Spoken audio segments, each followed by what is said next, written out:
Welcome to Dr. Kanta Butra's Public Awareness Series. Hello friends, last time हम लोगों ने देखा था सिर्फ जंक फूड खाने से प्रॉब्लम हो जाती है, एनीमिया हो जाता है। वो शायद डायमॉर्फिक लग रहा था, सबकी डिफिशिएंसी हो गई थी, खास करके फॉलिक एसिड जिसकी डिफिशिएंसी बहुत ही कम होती है। अब हम देखेंगे डायमॉर्फिक एनीमिया क्या होता है। एक्चुअली काफ़ी बार क्या हो जाता है, एनीमिया है, हम लोग ऐसे ही दवाइयाँ खाते रहते हैं, तो काफ़ी बार डायमॉर्फिक एनीमिया एक नई एंटिटी उसमें दूसरी भी होती है कि जिसके बारे में डॉक्टर अंजू भट्ट हमें बताएंगे।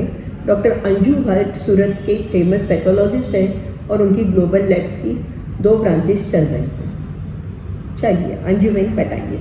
Thank you. अब यूजुअली आम जनता में एनीमिया मतलब लो हीमोग्लोबिन का एक ही कारण ज़्यादा प्रचलित है कि आयरन कम हो गया है, लेकिन सिर्फ आयरन कम होने से एनीमिया नहीं होता, उसके बहुत सारे कारण होते हैं जैसे मैडम ने पिछली वीडियो में बताया।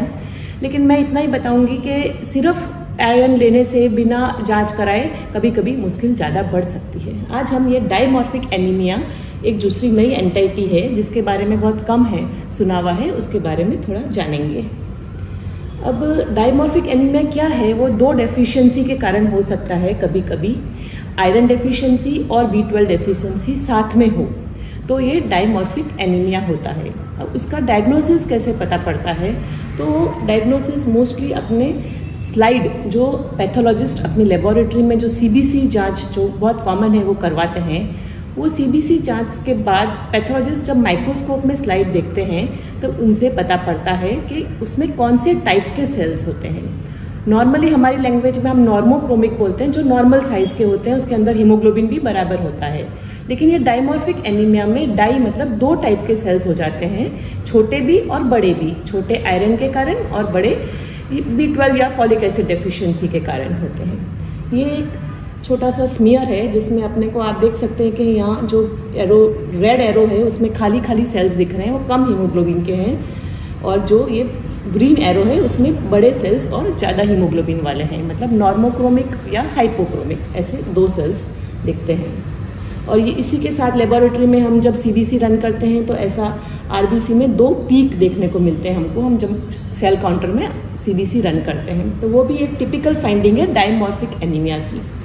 ये एक दूसरा भी हम लोग जो स्लाइड देखते हैं, जब पेशेंट आयरन ट्रीटमेंट ले रहा होता है तब उसमें 2 टाइप के सेल्स दिखने को मिलते हैं। एक हाइपोक्रोमिक, ये जो छोटे खाली दिख रहे हैं, और जो भरे हुए दिख रहे हैं वो नॉर्मोक्रोमिक, मतलब पेशेंट आयरन ले रहा है।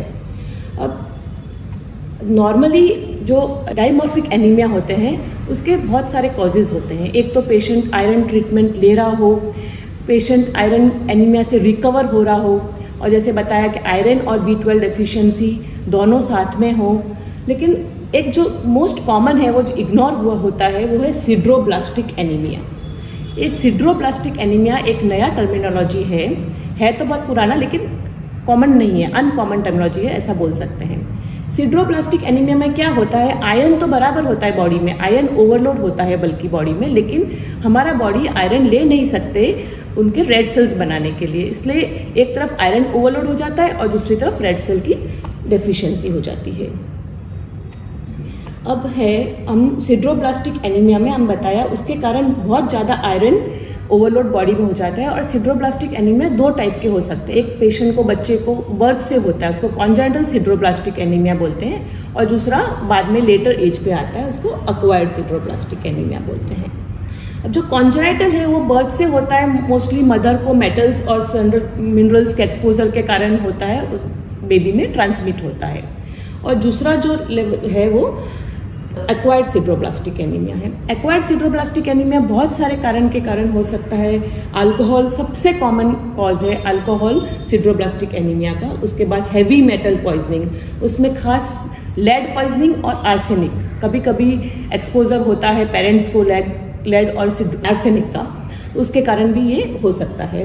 फिर विटामिन B12 डेफिशिएंसी और विटामिन B6 डेफिशिएंसी। फिर एक कॉपर होता है, कॉपर मिनरल, कॉपर डेफिशिएंसी के कारण भी एक एंजाइम कम होती है, उसके कारण आयरन ओवरलोड हो जाता है। फिर जिंक का कभी कभी ओवरडोज होता है, उसके कारण भी सिड्रोब्लास्टिक एनीमिया हो सकता है। और सर्टेन टाइप्स ऑफ एंटीबायोटिक्स जो हम एकदम कभी कभी हैपहैज़र्डली एंटीबायोटिक्स लेते हैं, फिर पेशेंट कभी कीमोथेरेपी पे होता है, तो उसके कारण भी ये सिड्रोब्लास्टिक एनीमिया हो सकता है। तो अब सिड्रोब्लास्टिक एनीमिया हुआ तो आप कैसे उसको डायग्नोस करोगे? तो सबसे पहले तो बताया कि ब्लड पिक्चर होता है, उसमें डायमॉर्फिक होता है, जो छोटे नॉर्मल सेल्स और छोटे हाइपोक्रोमिक सेल्स। फिर दूसरा एक हम कंफर्म डायग्नोसिस जब अपने आयरन लेवल्स, B12 लेवल्स सब कुछ बराबर है, कुछ अपने को सुराग नहीं मिल रहा है, तो बोन मैरो करते हैं। और बोन मैरो में जो सेल्स दिखते हैं टिपिकली उसमें रिंग दिखता है, उसको रिंग सिड्रोब्लास्ट बोलते हैं। रिंग सिड्रोब्लास्ट अगर दिख गए तो that is the confirmatory diagnosis of सिड्रोब्लास्टिक anaemia. हम डायरेक्ट बोन मैरो एग्जामिनेशन पे नहीं जाते हैं, पहले नॉर्मल टेस्ट सारे डेफिशिएंसी के टेस्ट करते हैं, लेकिन फिर भी अगर पेशेंट ठीक नहीं हो रहा हो, हीमोग्लोबिन ठीक है, आयरन ओवरलोड हो रहा हो, तो वी शुड सस्पेक्ट कि ये एक कारण हो सकता है और फिर बोन मैरो एडवाइस करते हैं।